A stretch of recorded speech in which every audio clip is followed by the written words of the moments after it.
Now, this newsletter was specifically around the I Have a Dream speech from Martin Luther King. And one of the most incredible aspects to this iconic moment in history is that it's improvised.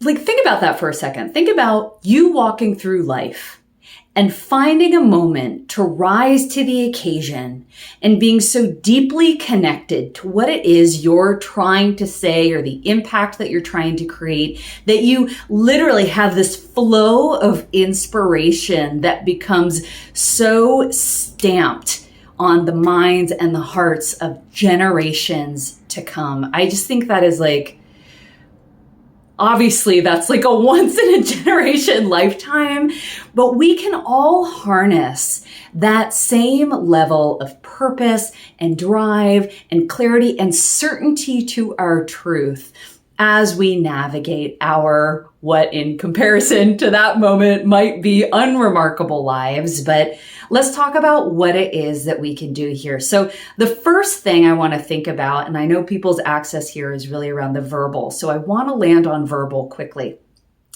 The fact that it's improvised does not mean he had not thought about it ahead of time. If there is one thing I am certain of, having never met the man, I am quite certain that Martin Luther King was not casual or careless. So I'm quite certain there was a lot of deep intuitive thinking around not only what he wanted to convey, but how he wanted to guide his audience on an emotional journey, ultimately to get them on board with this radical notion of collective action.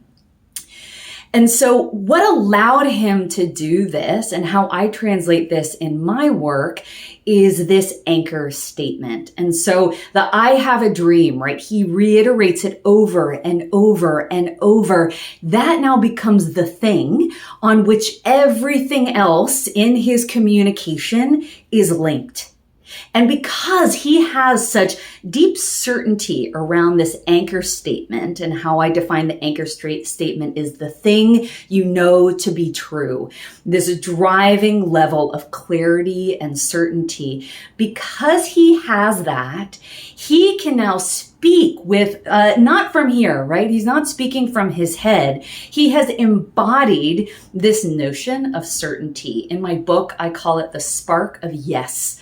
Yes, I have a dream. What does that mean for us? Yes, I have a dream. What does that mean for me? Yes, I have a dream. What does that mean for our future generations? It gives him a place to land. It anchors his communication. So now he can be free to really stand behind what he is trying to say and the thoughts that he's trying to communicate, rather than being so hyper-focused on the language. Imagine if he'd had a speech in front of him and he just read the speech. Even if he'd memorized the speech, he was just attached to the words, and we never had that extemporaneous opportunity for him to go off script and really find those bursts of unexpected inspiration. Not only did it allow his communication, his verbal communication, to really have this sense of continuity and flow, but it allowed for the experience of his relationship to us as the audience to have this play space. Again, play is that intangible space of unpredictability and aliveness. So the immediacy of the unfolding of his thoughts in real time is what keeps him present and engaged in the flow of his communication, connected to us, connected to his message, and allows us to stay connected to him because we cannot anticipate what's coming next. So we're now literally on the edge of our seats.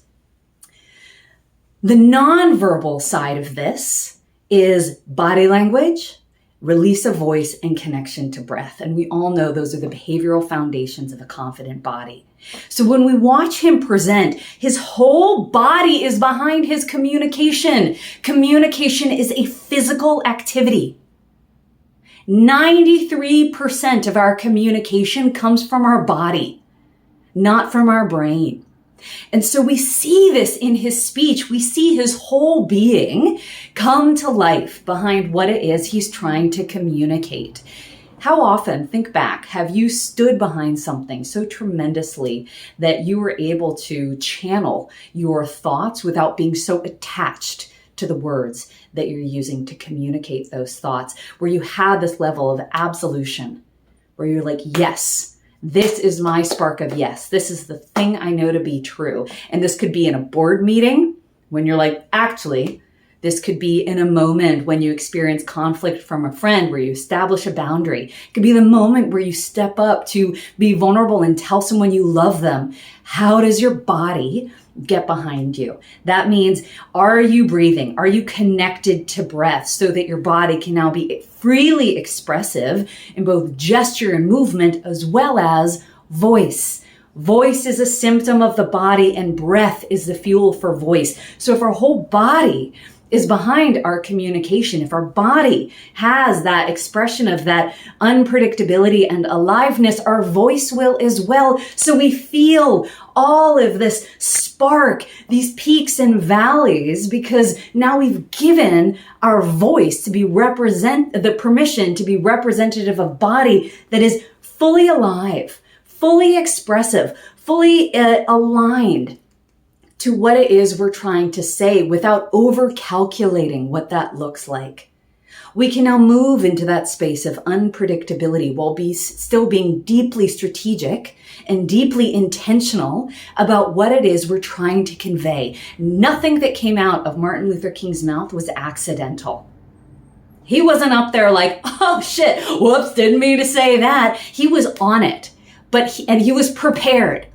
But he wasn't so overly planned or overly rehearsed that he moved into either passive or predictable communication. So take a cue from this man who will forever be a beacon of light, not only for social justice and racial justice and social change, but also to the demonstration of what it means to be a person who stands behind what they mean, who means what they say, who has the ability to speak truth so unabashedly that we and the world cannot help but stand up and listen. Give yourself that opportunity. It is vulnerable to go up and not know everything you're going to say, but it is liberating to know why you're saying what you're saying. So stand behind your thoughts. Don't worry about the words and let those moments come to life in real time.